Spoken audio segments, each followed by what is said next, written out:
Oktubre 24, 2023. Pagbasa gikan sa Santos nga Ebanghelyo sumala ni Lucas.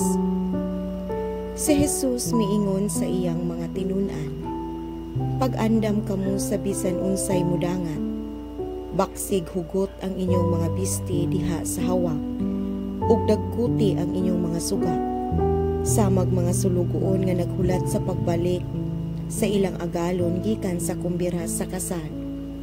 Inigabot niya og inigtuktok, ablihan dayon nila ang pultahan. Bulahan kadtong mga sulugoon nga makaplagan sa ilang agalon nga nagtukaw ug nagandam. Sultihan ko kamo nga magbakos siya, palingkuron sila sa kananan ug silbihan niya.